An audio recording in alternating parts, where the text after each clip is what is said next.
थांब माझ्या बाळा, धावपळ थोडी थांबव.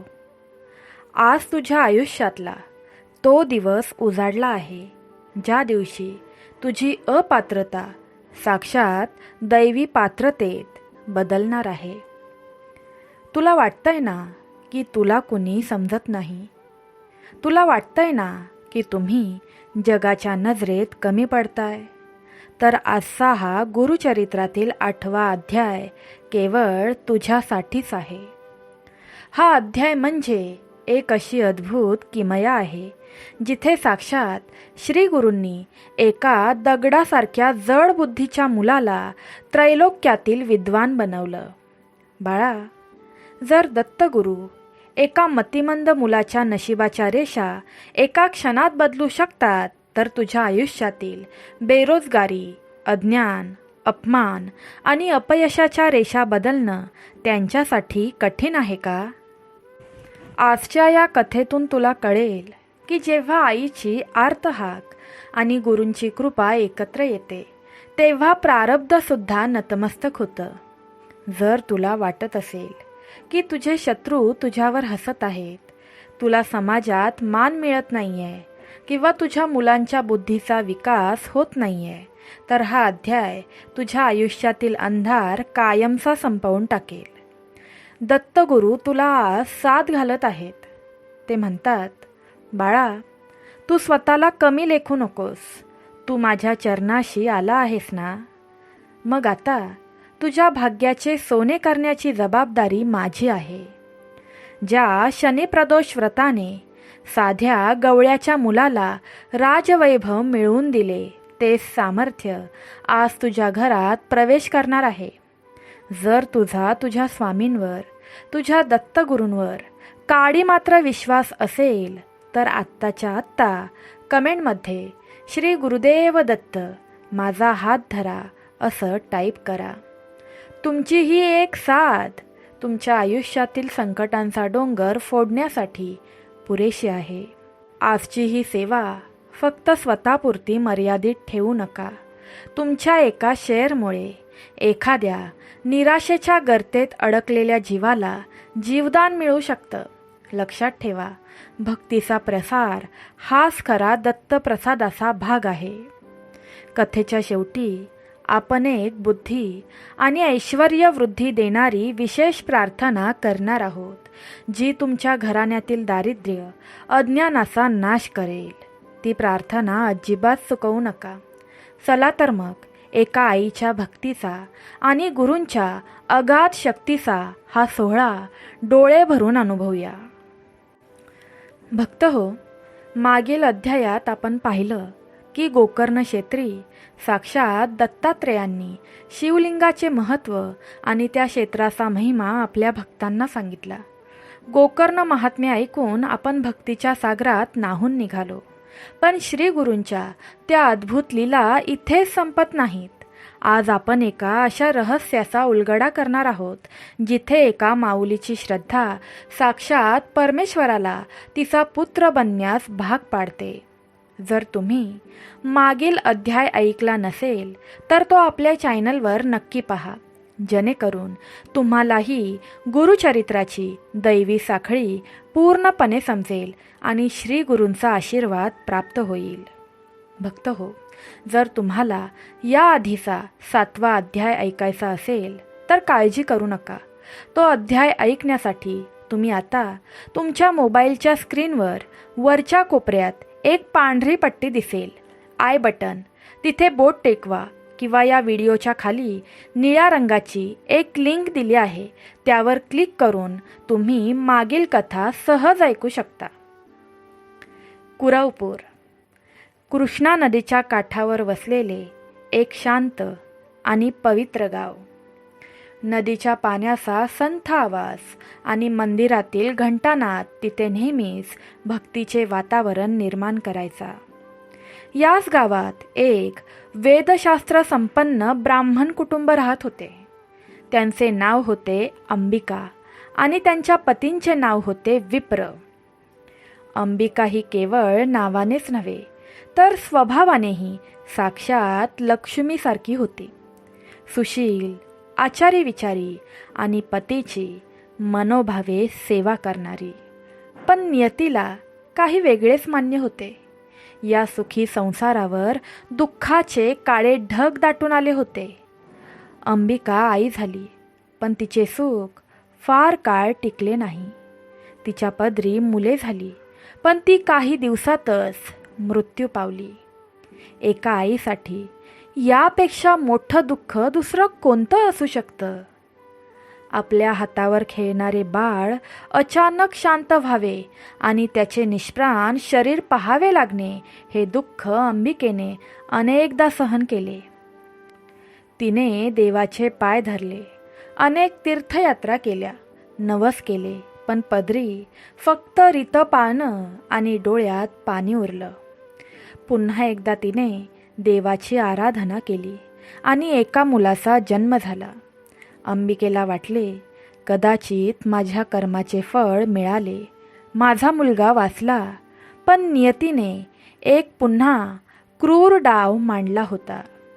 तो मुलगा वाचला तर खरा, पण तो सामान्य मुलांसारखा नव्हता. तो मंदमती होता.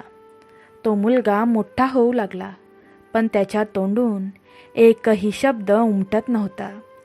सभोवतालच्या जगात काय चाललंय त्याचे त्याला भान नसायचे. इतरांच्या घरातली मुलं धावत होती, बोलत होती, शाळेत जात होती, आणि अंबिकेचा मुलगा मात्र एका कोपऱ्यात शून्यात नजर लावून बसलेला असायचा. त्याच्या वडिलांनी, त्या विप्र ब्राह्मणाने त्याला शिकवण्याचे खूप प्रयत्न केले. आपला मुलगा वेद शिकेल, कुळाचा उद्धार करेल, ही आशा त्यांना स्वस्थ बसू देत नव्हती.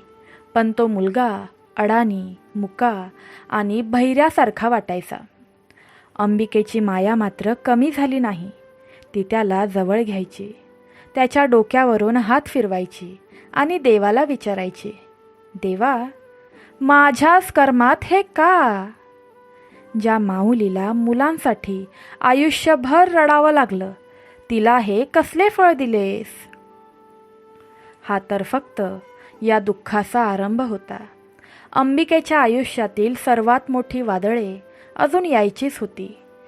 ज्या मुलासाठी तिने देवाला साकडे घातले होते, तोच मुलगा तिच्या दुःखाचे कारण ठरणार होता की सुखाचे? हे जाणून घेण्यासाठी शेवटपर्यंत आपल्यासोबत राहा. बघा, तुमच्याही भाग्यात अशक्य ही गोष्टी शक्य होतील. प्रेमळ भक्तांनो, काळाचे चक्र फिरत होते, पण कुरवपूरच्या त्या ब्राह्मण वाड्यात मात्र काळ जणू थबकला होता. तो मंदमती मुलगा आता वयात येत होता, पण त्याचे मन मात्र अजूनही एका अजान बालकासारखेच होते.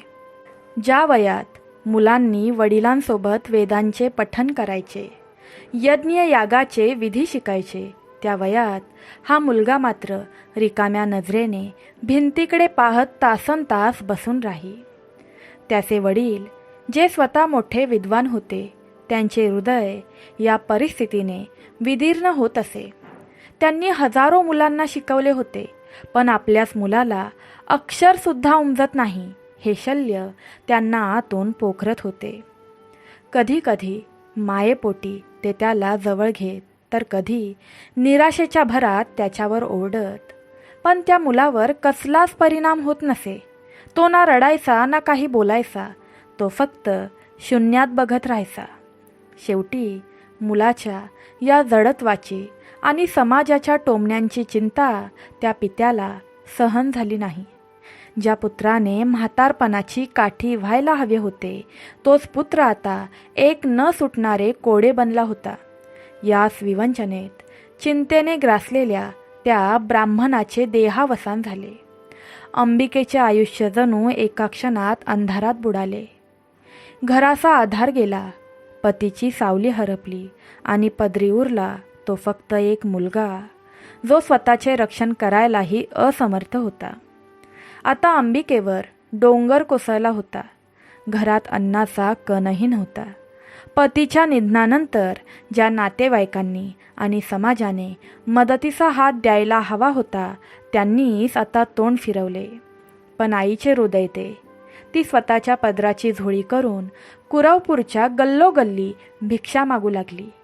कोणाकडून 4 दाणे मिळायचे तर कोणाकडून फक्त तिरस्कार. पण आपल्या मुलाचे पोट भरण्यासाठी ती माऊली प्रत्येक अपमान गिळत होती. मुलगा आता पूर्णपणे उपवर झाला होता.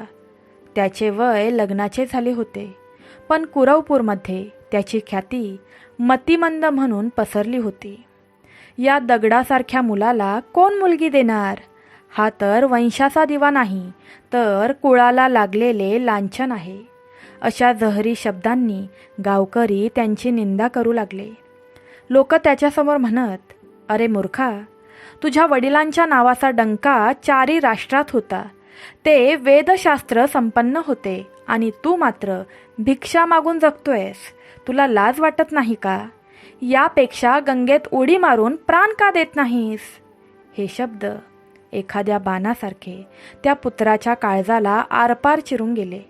तो मतिमंद नक्कीच होता, पण भावनाशून्य नव्हता. आईला आपल्यासाठी घरोघरी हात पसरताना पाहून आणि लोकांचे ते निष्ठुर बोल ऐकून त्याच्या अंगाचा थरकाप उडाला. त्या रात्री तो आपल्या आईच्या कुशीत शिरला. त्याच्या डोळ्यातून अश्रूंच्या धारा वाहत होत्या. त्याने अडखळत आपल्या आईला विचारलं, आई, खरंच मी या जगासाठी ओझा आहे का? माझ्यामुळे तुला एवढा अपमान सोसावा लागतोय. ज्या देहात विद्या नाही, जो मुलगा आपल्या आईला सांभाळू शकत नाही, तो देह तरी कशासाठी ठेवायचा? आई, आता हे जगणं नको. मी आपला हा देह गंगेला अर्पण करायला निघालोय. अंबिकेच्या पायाखालची जमीनच सरकली.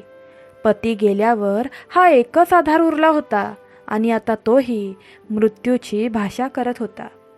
ती माऊली धाय मोकलून रडू लागली. बाळा, तू कसाही असलास तरी माझा श्वास आहेस. तुला सोडून मी कुठे जाऊ? पण लोकांच्या टोमण्यांनी त्या मुलाचे मन इतके विदीर्ण झाले होते की त्याला आता मृत्यू जवळचा वाटू लागला. शेवटी हताश झालेली ती माता आपल्या पुत्राचा हात धरून कृष्णा नदीच्या त्या विशाल पात्राकडे निघाली. दोघांच्याही मनात आता एकच विचार होता, या जगातून कायमची सुटका करून घेणे. पण त्यांना काय ठाऊक की ज्या गंगेच्या पात्रात ते स्वतःला झोकून द्यायला निघाले आहेत, तिथेच साक्षात त्रैलोक्याचा स्वामी त्यांची वाट पाहत आहे. नियतीचा हा खेळ आता एका अशा वळणावर आला होता जिथे मृत्यू नाही तर साक्षात अमृताचा अनुभव त्यांना मिळणार होता. प्रेमळ भक्तांनो, तुमचे देखील तुमच्या माऊलीवर, तुमच्या आईवर प्रेम असेल तर आत्ताच कमेंट बॉक्समध्ये टाईप करा, हे देवा, माझ्या आईला नेहमी सुखी ठेवा. दत्तगुरूंच्या लाडक्या भक्तांनो, मायलेकांचे पावले कृष्णा नदीच्या संथ प्रवाहाकडे वळत होती. तो प्रसंग इतका हृदयद्रावक होता की वाराही जणू सुन्न झाला होता.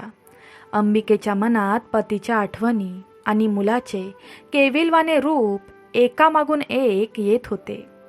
नदीच्या काठावर पोचल्यावर पुत्राने आईचा हात घट्ट धरला. दोघांच्याही नजरेत आता फक्त पाण्याचे ते अथांग पात्र होते, जे त्यांना या जगातील अपमानापासून मुक्ती देणार होते. त्या क्षणी ते गंगेच्या प्रवाहाकडे स्वतःला झोकून देण्यासाठी पुढे सरसावले. त्याच क्षणी त्यांची नजर नदीच्या पात्रात स्नान करत असलेल्या एका तेजपुंज मूर्तीवर पडली. सूर्य नुकताच क्षितिजावर उगवत होता, पण त्या मूर्तीचे तेज तर कोटी सूर्यांच्या प्रकाशालाही मागे टाकेल असे होते. ते दुसरे तिसरे कोणी नसून साक्षात श्रीपाद श्रीवल्लभ होते. त्यांच्या दिव्य दर्शनाने अंबिकेच्या हातातील पुत्राचा हात गळून पडला. मृत्यूचा विचार एका क्षणात कुठेतरी विरून गेला आणि त्या जागी एक असीम शांतता पसरली. श्री गुरूंचा तो शांत चेहरा, अंगावरचे ते तेज आणि कारुण्याने भरलेले डोळे पाहून अंबिका आणि तिचा पुत्र एखाद्या लोहचुंबकाकडे खेचल्यासारखे त्यांच्या चरणांशी जाऊन कोसळले. दोघांनीही श्री गुरूंचे पाय घट्ट धरले आणि तिथेच रडू लागले. अंबिकेचा कंठ दाटून आला होता.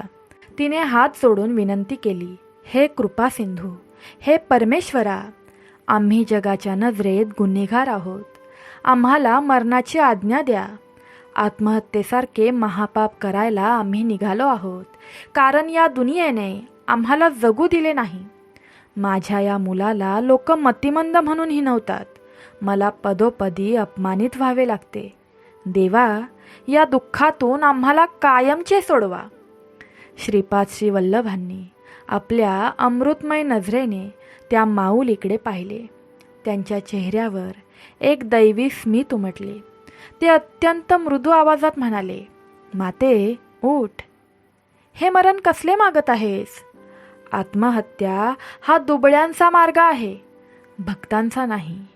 तुझे मन एवढे संकटात का आहे? कोणत्या कारणाने तू स्वतःचा आणि या मुलाचा प्राण घ्यायला निघाली आहेस? श्री गुरूंच्या त्या प्रेमळ शब्दांनी अंबिकेला फार धीर आला. तिने हुंदके देत आपले सर्व दुःख त्यांच्या समोर मांडले. आपल्या पतीचा विद्वत्तापूर्ण इतिहास, मुलाचा मतिमंदपणा, लोकांचे टोमणे आणि आपल्या गरिबीची व्यथा तिने मोकळ्या मनाने सांगितली. ती पुढे म्हणाली, स्वामी, हा माझा पुत्र वृथा जन्मला आहे. जसे शेळीच्या गळ्याला असलेले स्तन केवळ लोंबत राहतात, त्यातून दूध मिळत नाही, तसाच माझा हा मुलगा. लोकांच्या नजरेत तो लांछन आहे. हे भगवंता, मला असा आशीर्वाद द्या की पुढील जन्मी मला तुमच्यासारखा तेजस्वी, ज्ञानी आणि सर्वांना वंदनीय असलेला पुत्र प्राप्त होईल, ज्याला पाहून जगाने नतमस्तक व्हावे असा पुत्र माझ्या पोटी यावा. अंबिकेची ती निस्सीम भक्ती आणि आईच्या मनातील ती उत्कट इच्छा पाहून श्री गुरु गहिवरले. त्यांनी त्या माऊलीला समजावले की ईश्वराची आराधना कधीही व्यर्थ जात नाही. श्री गुरु म्हणाले, तुझी इच्छा नक्कीच पूर्ण होईल, पण त्यासाठी मनातील संशय आणि मृत्यूचा विचार सोडून दे. ईश्वर भक्तीने सर्व काही साध्य होते. तू साक्षात भगवान विष्णूंचे रूप असलेल्या श्रीकृष्णांची कथा ऐकली आहेस का? तो यशोदेचा मुलगा का झाला? कारण यशोदा मातेने पूर्वजन्मी ईश्वराची अखंड आराधना केली होती. अंबिकेने विचारले, स्वामी, मी असा कोणता मार्ग धरू ज्यामुळे मला तुमच्यासारखा पुत्र लाभेल? कोणते व्रत करू ज्याने महादेवाची कृपा होईल? तेव्हा श्रीपाद श्री वल्लभ तिला एका अत्यंत प्रभावशाली व्रताचे रहस्य सांगू लागले. शनिप्रदोष व्रत. हे व्रत आणि त्यामागील कथा सांगताना श्री गुरूंनी एका अशा चमत्काराचे वर्णन केले ज्याने एका सामान्य गोप बालकाचे नशीब पालटले होते. श्री गुरूंच्या मुखातून ती कथा ऐकताना अंबिकेला जणू नवी दृष्टी मिळत होती, जिथे तिला अंधारातून प्रकाशाचा मार्ग दिसू लागला होता. कथेचा हा प्रवाह आता उज्जैनीच्या त्या नगरीकडे वळणार होता, जिथे भक्तीने साक्षात शिवशंभूला प्रसन्न करून घेतले होते. अंबिकेला कळाले होते की तिचा तारणारा आता तिला भेटला आहे. श्री गुरूंची अगाध कृपा प्राप्त करून घ्यायची असेल तर कमेंट बॉक्समध्ये दिगंबरा दिगंबरा श्रीपाद वल्लभ दिगंबरा नक्की लिहा. दत्तगुरूंच्या लाडक्या भक्तांनो, श्रीपाद श्री वल्लभ त्या माऊलीला समजावू लागले, माते, ईश्वराची कृपा कशी होते हे समजून घेण्यासाठी तुला उज्जैनी नगरीच्या एका महान राजाची आणि एका साध्या गोप बालकाची कथा ऐकावी लागेल. उज्जैनी नगरीत चंद्रसेन नावाचा एक राजा होता. तो अत्यंत प्रेमाने आपल्या राज्यावर राज्य करत होता. तो अत्यंत नीतिमान आणि महादेवांचा निस्सीम भक्त होता. त्याचा एक मित्र होता ज्याचे नाव मणिभद्र. मणिभद्राच्या निस्सीम भक्तीवर प्रसन्न होऊन भगवान शंकरांनी त्याला एक चिंतामणी दिला होता. हा मणी केवळ दागिना नव्हता, तर तो साक्षात तेजाचा स्रोत होता. ज्याच्या कंठात हा मणी असे त्याच्या सभोवतालचे लोखंड किंवा पाषाण सोन्याचे व्हायचे. त्या मण्याच्या प्रभावाने मणिभद्राचे ऐश्वर आणि कीर्ती दशदिशांना पसरली होती. पण जगात चांगुलपणासोबतच मत्सरही असतो. इतर अनेक देशांच्या राजांना त्या मण्याचा मोह झाला. त्यांनी मणिभद्राकडे तो मणी मागितला, पण तो महादेवाचा प्रसाद होता. तो विकला जाऊ शकत नव्हता. शेवटी मत्सरग्रस्त राजांनी एकत्र येऊन उज्जैनी नगरीला वेढा घातला. चारी बाजूंनी शत्रूचे सैन्य चालून आले होते. युद्ध अटळ होते. अशा संकटकाळी सुद्धा राजा चंद्रसेन डगमगला नाही. ज्या दिवशी शत्रूने वेढा घातला तो दिवस होता शनिवार आणि तिथी होती त्रयोदशी, म्हणजेच अत्यंत पवित्र असा शनिप्रदोष. राजाने ठरवले की बाहेर कितीही मोठे संकट असले तरीही मी माझ्या प्रदोषाच्या नियमात खंड पडू देणार नाही. तो महाबळेश्वराच्या मंदिरात गेला आणि अत्यंत शांत चित्ताने भगवान शिवाची षोडश उपचारे पूजा करू लागला. नेमक्या याच वेळी गावातील एका साध्या गवळणीचा लहान मुलगा खेळता खेळता त्या मंदिरात आला. त्याने पाहिले की राजा किती तन्मयतेने महादेवाची पूजा करत आहे. त्या बालकाच्या मनातही भक्तीची ज्योत पेटली. तो घरी गेला, पण त्याच्या डोळ्यांसमोर फक्त ते शिवलिंग आणि राजाची ती भक्ती होती. त्याने आपल्या घराच्या अंगणात एक साधा पाषाण म्हणजे दगड ठेवला आणि त्यालाच शिव मानून त्याची पूजा करायला सुरुवात केली. त्याच्याकडे ना सुवर्णपात्र होते ना महागडी फुले. त्याने वाटेत मिळालेली पानं, साधी रानफुलं आणि शुद्ध पाणी वाहिले. मनोमन त्याने महादेवाला साकडे घातले. पण इतक्यात त्याची आई त्याला जेवायला बोलवण्यासाठी तिथे आली. बाळा, रात्र झाली आहे, चल जेवायला.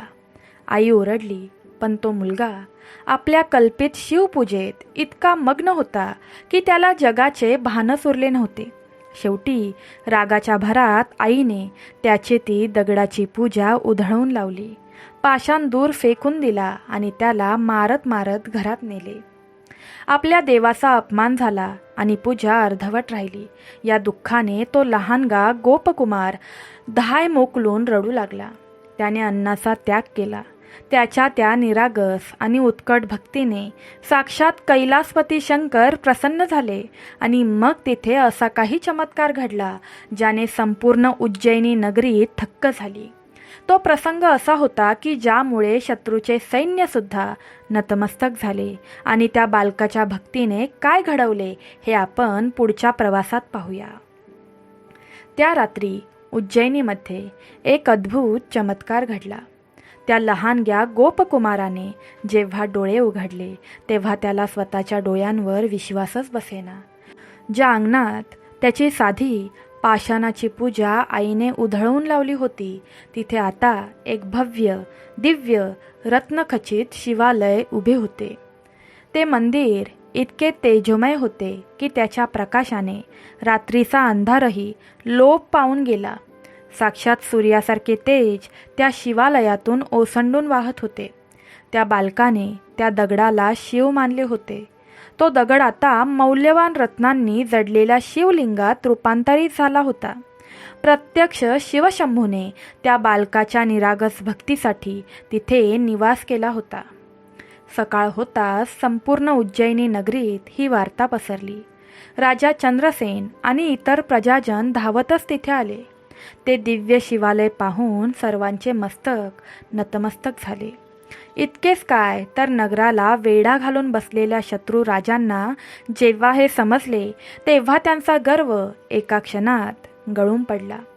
त्यांना जाणीव झाली की ज्या नगरीचे रक्षण स्वतः महादेव करत आहेत, जिथे एका बालकाच्या भक्तीचा असा प्रभाव आहे, त्या राजाशी वैर करणे म्हणजे स्वतःचा विनाश ओढवून घेणे होय. शत्रू राजांनी आपला द्वेष सोडला, शस्त्रे खाली ठेवली आणि ते राजा चंद्रसेनला भेटायला आले. त्यांनी राजाची क्षमा मागितली आणि त्या गोप बालकाचे कौतुक केले. तो साध्या गवळणीचा मुलगा आता गोपराज झाला होता, कारण महादेवाने त्याला केवळ ऐश्वर्य दिले नव्हते, तर त्याच्या वंशात साक्षात विष्णूचा अवतार जन्म घेईल असा वरही दिला होता.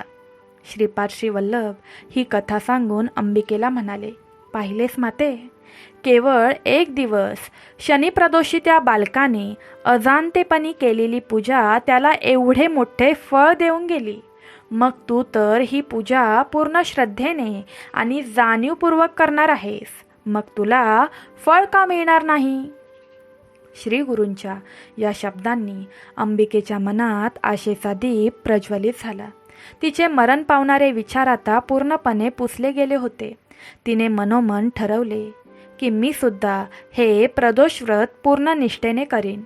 श्री गुरूंनी तिच्या मस्तकावर हात ठेवला आणि तिला आशीर्वाद दिला. पण चमत्कार इथेच थांबला नाही. श्री गुरूंनी पाहिले की अंबिकेचा तो मतिमंद मुलगा अजूनही तिथेच नतमस्तक होऊन बसलेला आहे. श्री गुरूंनी त्याला जवळ बोलावले. ज्या मुलाला साधे शब्द बोलताही येत नव्हते, जो जगासाठी ओझे होता, त्याच्या आयुष्यातील सर्वात मोठा क्षण आता जवळ आला होता.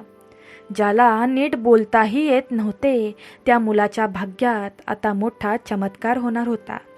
साक्षात श्री गुरूंनी आपला वरद हस्त त्या मुलाच्या मस्तकावर ठेवला आणि एका अशा क्रांतीची सुरुवात झाली ज्याची कल्पना कुरवपूरच्या एकाही गावकऱ्याने केली नव्हती. श्री गुरूंच्या वाणीतून शनिप्रदोष व्रताचा महिमा ऐकून अंबिकेचे हृदय भरून आले होते. पण खरी उत्सुकता आणि कासावीसपण त्या मुलासाठी होते, जो आयुष्यभर अंधारात जगला होता. श्रीपाद श्री वल्लभांनी त्या मुलाला मायेने जवळ बोलावले. कुरवपूरच्या ज्या गंगेच्या वाळवंटात आजवर त्या मुलाला फक्त अपमान आणि तिरस्कार मिळाला होता, तिथेच आज साक्षात त्रैलोक्याचा स्वामी त्याच्या समोर उभा होता. श्री गुरूंनी अत्यंत शांतपणे आपला वरद हस्त त्या मुलाच्या मस्तकावर ठेवला. जसा तो दिव्य हात त्याच्या माथ्याला टेकला, तसं त्या मुलाच्या शरीरातून विजेचा संचार झाल्यासारखा झाला. त्याच्या बंद असलेल्या बुद्धीची दारे एका क्षणात उघडली गेली. ज्या कानांना आजवर फक्त जगाचे टोमणे ऐकू येत होते, त्या कानांना आता विश्वातील अनाहत नाद आणि वेदांच्या ऋचा ऐकू येऊ लागल्या.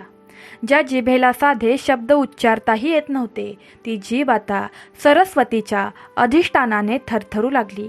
तो एक असा अद्भुत क्षण होता जो इतिहासात अजरामर झाला. तो मुलगा जो काही दिवसांपूर्वी मुका आणि अज्ञानी वाटत होता, तो अचानक ताठ उभा राहिला. त्याचे डोळे तेजपुंज झाले. त्याने श्री गुरूंच्या चरणांवर डोके ठेवले आणि त्याच्या मुखातून पहिला शब्द उमटला. तो शब्द नव्हता, तर ते संपूर्ण वेदांचे सार होते. त्याने अस्खलितपणे ऋग्वेद, यजुर्वेद आणि सामवेदातील मंत्र म्हणायला सुरुवात केली. अंबिका हे सर्व दृश्य पाहून स्तिमित झाली. आपल्या मुलाच्या तोंडून वेदांच्या ऋचा ऐकताना तिच्या डोळ्यातून अश्रूंच्या धारा वाहू लागल्या. तिला वाटलं की हे स्वप्न तर नाही ना. ज्या मुलाला लोकांनी दगड म्हटलं होतं, तो आज साक्षात बृहस्पती सारखा विद्वान भासत होता. श्री गुरूंच्या एका स्पर्शाने त्याच्या प्रारब्धातील सर्व अंधार पुसून टाकला होता. हे ऐकून कुरवपूरची जी लोक त्याची निंदा करायचे, ते तिथे धावत आले. ब्राह्मण मंडळी थक्क झाली. जो मुलगा अक्षरसुद्धा जाणत नव्हता, तो आज कठीण अशा वेदशास्त्रांचा आणि तर्कशास्त्राचा अर्थ समजावून सांगत होता. सर्वजण आश्चर्याने उद्गारले, हा तर चमत्कार आहे. हा मुलगा सामान्य नाही आणि संन्यासी साक्षात ईश्वर आहेत. श्री गुरूंनी हसून अंबिकेकडे पाहिले आणि म्हणाले, माते, आता तुझ्या दुःखाचा काळ संपला आहे. तुझा हा मुलगा आता त्रिवेदी ब्राह्मण म्हणून ओळखला जाईल. समाजात त्याला सर्वश्रेष्ठ मान मिळेल. ज्या मुलाला तू मरणासाठी घेऊन आली होतीस, तोच आता तुझ्या कुळाचा उद्धार करेल. अंबिकेने श्री गुरूंचे पाय धरले आणि विनवणी केली, देवा, तुम्ही माझ्या पुत्राला जीवन दिले, ज्ञान दिले, पण माझी एक वासना अजूनही शिल्लक आहे. मला तुमच्यासारखाच पुत्र हवा आहे, जो जगाला वंदनीय असेल. तुम्ही दिलेला शब्द विसरू नका. तेव्हा श्रीपाद श्री वल्लभ अत्यंत गंभीर आणि प्रेमळ स्वरात म्हणाले, माते, तुझे हे शनिप्रदोष व्रत पूर्ण होऊ दे. तुझी भक्ती फळाला येईल. मी तुला वचन देतो, तुझ्या या निस्सीम भक्तीमुळे पुढील जन्मात मी स्वतः तुझ्या पोटी जन्म घेईन. मी तुझा पुत्र म्हणून येईन आणि तुझ्या माऊलीच्या प्रेमाची उतराई करीन. हा केवळ एक आशीर्वाद नव्हता, तर ती एका नव्या अवताराची नांदी होती. श्री गुरूंच्या या वचनाने अंबिकेच्या आयुष्याचे सार्थक झाले होते. तिच्या पदरी आता केवळ ज्ञानसंपन्न पुत्र नव्हता, तर साक्षात परमात्म्याचे पुत्र म्हणून येण्याचे आश्वासन होते. पण हा प्रवास इथेच संपला नव्हता. या वचनाचा पुढील अवतार कोणता आणि या कथेने जगाला काय संदेश दिला हे आपण पाहणार आहोत कथेच्या अंतिम सांगतेच्या भागात. भक्त हो, श्री गुरूंच्या या अद्भुत लीलेने जर तुमचेही मन भरून आले असेल, तर ही कथा केवळ स्वतःपुरती मर्यादित न ठेवता ज्यांना खरोखरच श्री गुरूंच्या आशीर्वादाची आणि मार्गदर्शनाची गरज आहे अशा भक्तांना नक्की शेअर करा. कारण संतांच्या कथा आणि भक्तीचा प्रसार करणारा भक्त श्री दत्तगुरूंना अत्यंत प्रिय असतो. तुमच्या एका शेअरमुळे कदाचित कुणाच्या तरी आयुष्यातील अंधार दूर होऊन सुखाचा प्रकाश येईल. चला तर मग गुरुचरित्राची अमृतवाणी सर्वत्र पोचूया. दत्तगुरूंच्या लाडक्या भक्तांनो, श्री गुरूंच्या त्या अगाध लीलेने कुरवपूरचा प्रत्येक कण भक्तीने न्हाऊन निघाला होता. गंगेच्या तीरावर झालेला तो चमत्कार केवळ एका मुलाचे नशीब बदलणारा नव्हता, तर तो संपूर्ण मानवजातीला श्रद्धा आणि सबुरी शिकवणारा एक अध्याय होता. कुरवपूरच्या त्या पवित्र भूमीवर आज एक विलक्षण शांतता पसरली होती. ही शांतता निराशेची नव्हती, तर ती एका महान तृप्तीची होती. गंगेच्या काठावर जमलेला जनसमुदाय स्तिमित होऊन त्या दृश्याकडे पाहत होता. जो मुलगा कालपर्यंत साधे शब्द उच्चारताना अडखळायचा, ज्याला समाजाने कुळनाशक आणि मतिमंद म्हणून वाईट टाकले होते, तोच मुलगा आज तेजस्वी डोळ्यांनी आणि खंबीर आवाजात वेदांचे गूढ अर्थ समजावून सांगत होता. अंबिकेच्या डोळ्यातून वाहणाऱ्या अश्रूंच्या धारा थांबत नव्हत्या. पण आज ते अश्रू दुःखाचे नव्हते, तर ते कृतज्ञतेचे अभिषेक होते. तिने पाहिले की कुरवपूरचे जे मोठे विद्वान पंडित तिच्या पतीच्या निधनानंतर तिच्याकडे ढुंकूनही पाहत नव्हते, तेच आज आपल्या हातातील दर्भ आणि पोथ्या बाजूला ठेवून तिच्या मुलाच्या चरणाशी बसले होते. साक्षात सरस्वती त्या मुलाच्या जिभेवर नर्तन करत होती. श्री गुरूंच्या एका स्पर्शाने केवळ त्या मुलाची बुद्धीच उघडली नव्हती, तर त्याच्या पूर्वजांच्या 7 पिढ्यांचा उद्धार झाला होता. त्रिवेदी पुत्र प्राप्त झाल्याने तिच्या मृत पतीच्या आत्म्याला जी शांती मिळाली असेल त्याची कल्पना करून अंबिकेचे हृदय भरून आले होते. अंबिका पुन्हा एकदा श्रीपाद श्री वल्लभांच्या चरणांवर कोसळली. तिचे शरीर थरथरत होते. श्री गुरूंनी अत्यंत मायेने तिला उठवले. त्यांच्या चेहऱ्यावरचे ते स्मित साक्षात ब्रह्मांडाचे सुख देणारे होते. श्री गुरु म्हणाले, माते, आता विलाप सोडून दे. तू आयुष्याच्या कसोटीवर खरी उतरली आहेस. जेव्हा तुझा मुलगा मरणाची भाषा करत होता तेव्हा तू डगमगली नाहीस. तू शनिप्रदोष व्रताचे आचरण केलेस, साक्षात महादेवाची भक्ती केलीस आणि सर्वात महत्त्वाचे म्हणजे तू या यतीवर, तुझ्या या गुरुवर पूर्ण विश्वास ठेवलास. माते, लक्षात ठेव, विश्वासाचे फळ हे नेहमीच अमृतात रूपांतरित होते. आता तू चिंतामुक्त हो, कारण तुझे हे ऋण साक्षात भगवंताला सुद्धा मान्य करावे लागले आहेत. अंबिकेने हात जोडून विचारले, स्वामी, तुमच्या कृपेने माझा हा पुत्र ज्ञानी झाला, त्याचे आयुष्य सावरले. पण माझ्या मनात आत्ताही एकच ओढ लागली आहे. मी तुम्हाला पुत्र रूपात पाहण्याची इच्छा धरली आहे. पण तुम्ही तर संन्यासी आहात, पूर्ण ब्रह्म आहात. हे कसे शक्य आहे? एका मातेची ही अतृप्त ओढ तुम्ही कशी पूर्ण कराल? त्यावेळी श्री वल्लभांनी तिला जे गुपित सांगितले ते गुरुचरित्राचा पाया ठरले.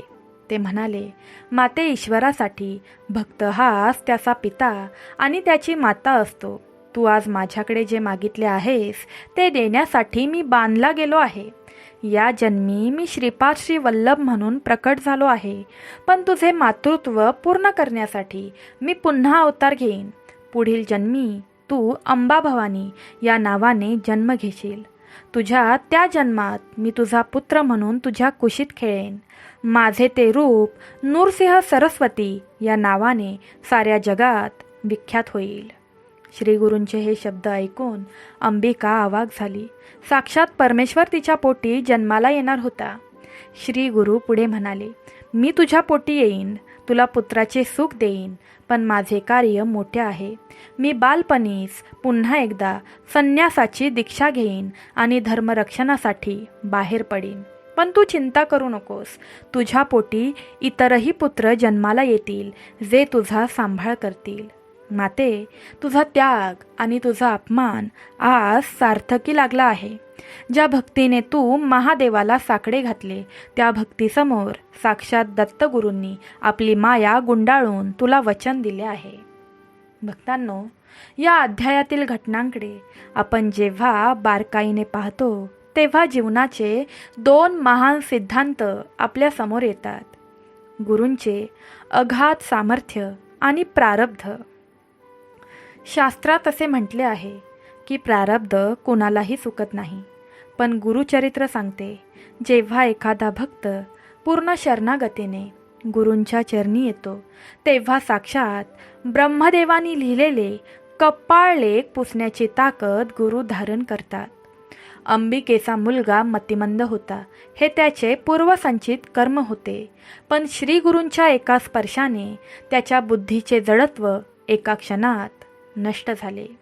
याचा अर्थ काय तर आपल्या आयुष्यात जेव्हा आपल्याला वाटतं की सर्व मार्ग बंद झाले आहेत, आता नशिबात फक्त दुःखच उरले आहे, अशा वेळी गुरुकृपा हे एक असे शस्त्र आहे जे नशिबाच्या रेषा बदलू शकते. गुरु हे केवळ व्यक्ती नसून ते एक तत्व आहेत जे भक्ताच्या अंधकारमयी जीवनात ज्ञानाचा प्रकाश आणतात. दुसरे म्हणजे निस्वार्थी मातृत्वाचे आणि संकल्पाचे महत्त्व. अंबिकेने श्री गुरूंकडे स्वतःसाठी धन दौलत, मान सन्मान किंवा ऐश्वर्य मागितले नाही. तिने मागितले ते केवळ एक उत्तम अपत्य. एका आईची आपल्या मुलासाठी असलेली तळमळ आणि निस्वार्थ प्रेम इतके शक्तिशाली असते की त्यामुळे प्रत्यक्ष देवालाही पृथ्वीवर अवतार घ्यावा लागतो. नृसिंह सरस्वती अवताराची नांदी ज्याप्रमाणे देवकी वसुदेवांच्या तपश्चर्येमुळे श्रीकृष्ण आले, त्याचप्रमाणे अंबिकेच्या त्या अढळ श्रद्धेमुळे श्री गुरूंनी तिला वचन दिले की पुढच्या जन्मी मी तुझा पुत्र होईन. हेच रहस्य आहे की परमेश्वर भक्ताच्या प्रेमाचा ऋणी असतो. जेव्हा भक्त मीपणा विसरून देवाची सेवा करतो तेव्हा देव त्या भक्ताच्या घरी पाळणा हलवायला येतो. कर्माची गती आणि शनिप्रदोष व्रताचा महिमा. या अध्यायात आलेली चंद्रसेन राजा आणि गोपबालकाची कथा हे सांगते की भक्तीसाठी विद्वानाची पदवी लागत नाही. त्या लहान मुलाने केवळ भाव ठेवून दगडाची पूजा केली आणि त्याला साक्षात शिव प्रसन्न झाले. भक्तीमध्ये भावाला महत्त्व आहे, सोहळ्याला नाही. अंबिकेने शनिप्रदोष व्रत करून आपल्या कर्मातील दोष धुवून काढले. कथेच्या शेवटी आपण पाहतो अंबिकेचे संपूर्ण आयुष्य बदलले. तिचा तो पुत्र ज्याला लोक दगड म्हणायचे तो आता कुरवपूरचा सर्वात मोठा विद्वान झाला होता. त्याने लग्न केले, त्याचा संसार फुलला आणि त्याने आपल्या मातेची सेवा देखील केली. पण अंबिकेचे मन आता या संसारात नव्हते. तिचे डोळे फक्त त्या तेजोमय श्रीपाद श्री वल्लभांच्या मूर्तीला शोधत होते. तिने उरलेले आयुष्य श्री गुरूंच्या स्मरणात आणि चिंतनात घालवले. जेव्हा तिने हा देह सोडला तेव्हा तिच्या चेहऱ्यावर एक अलौकिक समाधान होते, कारण तिला ठाऊक होते हे मरण नाही, तर ही एक नवीन जन्माची आणि साक्षात ईश्वराला कडेवर खेळवण्याच्या भाग्याची सुरुवात आहे. भक्त हो, गुरुचरित्रातील हा 8वा अध्याय आपल्या सर्वांसाठी एक महान आशेचा किरण आहे. आजच्या काळात जेव्हा आपण संकटांनी वेढले जातो, जेव्हा आपलेच लोक आपल्याला नाकारतात आणि जेव्हा आपल्याला वाटतं की आपण आता काहीच करू शकत नाही, अशा वेळी अंबिकेची ही कथा आठवा. तिने हार मानली नव्हती. तिने फक्त श्री गुरूंचे पाय घट्ट धरले होते. ज्या मुलाला जगाने ओझे मानले, त्याला श्री गुरूंनी भूषण बनवले. तुमच्याही आयुष्यात जर काही उणिवा असतील, जर तुम्हाला वाटत असेल की तुमची बुद्धी साथ देत नाहीये किंवा कामे अडकली आहेत, तर श्री गुरूंच्या चरणी शरणागत व्हा. ते तुमचे सर्व अपराध क्षमा करून तुम्हाला नवीन आयुष्य देतील. भक्त हो, अशा प्रकारे गुरुचरित्रातील हा अत्यंत भावपूर्ण 8वा अध्याय संपन्न होत आहे. पण ही तर केवळ एका महान प्रवासाची सुरुवात आहे. या पुढील अध्यायात एक असे दिव्य रहस्य उघडणार आहे, जे ऐकून तुमचे मन भक्तीने अजूनच ओसंडून वाहेल. त्यामुळे पुढची कथा ऐकायला नक्की विसरू नका.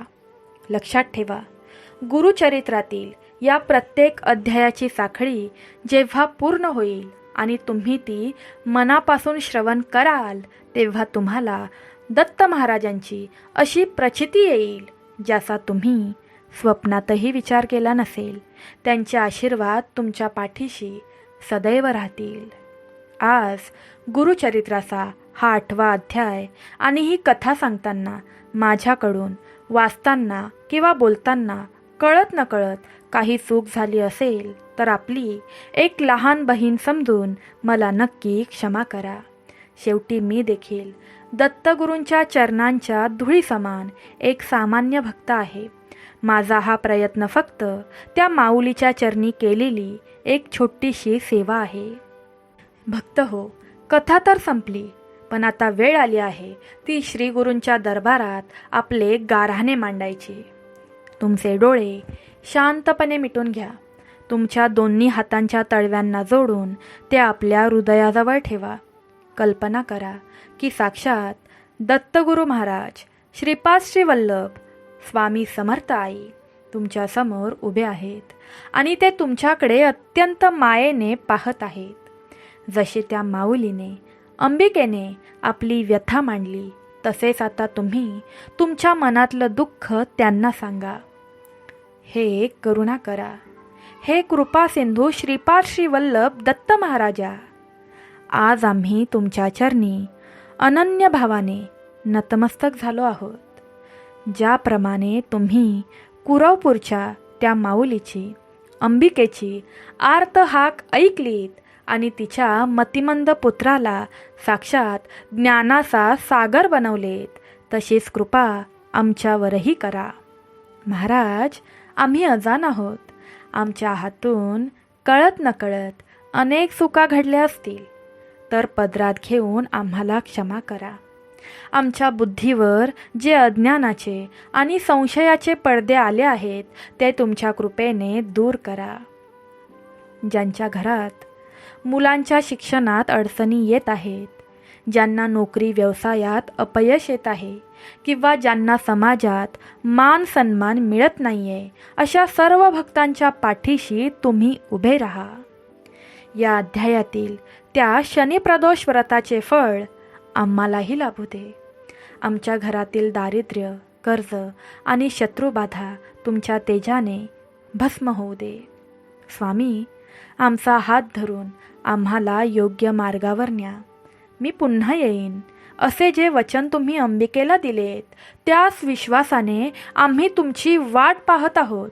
आमच्या कठीण काळात, आमच्या संकटात तुम्ही धावून या आणि आम्हाला संकटातून मुक्त करा. तुमची भक्ती आमच्या हृदयात अखंड राहू दे. आमचे घर, आमचे कुटुंब आणि आमचे मन तुमच्या नामात सदैव रंगू दे. हीच तुमच्या चरणी कळकळीची प्रार्थना आहे. अवधूत चिंतन. श्री गुरुदेव दत्त.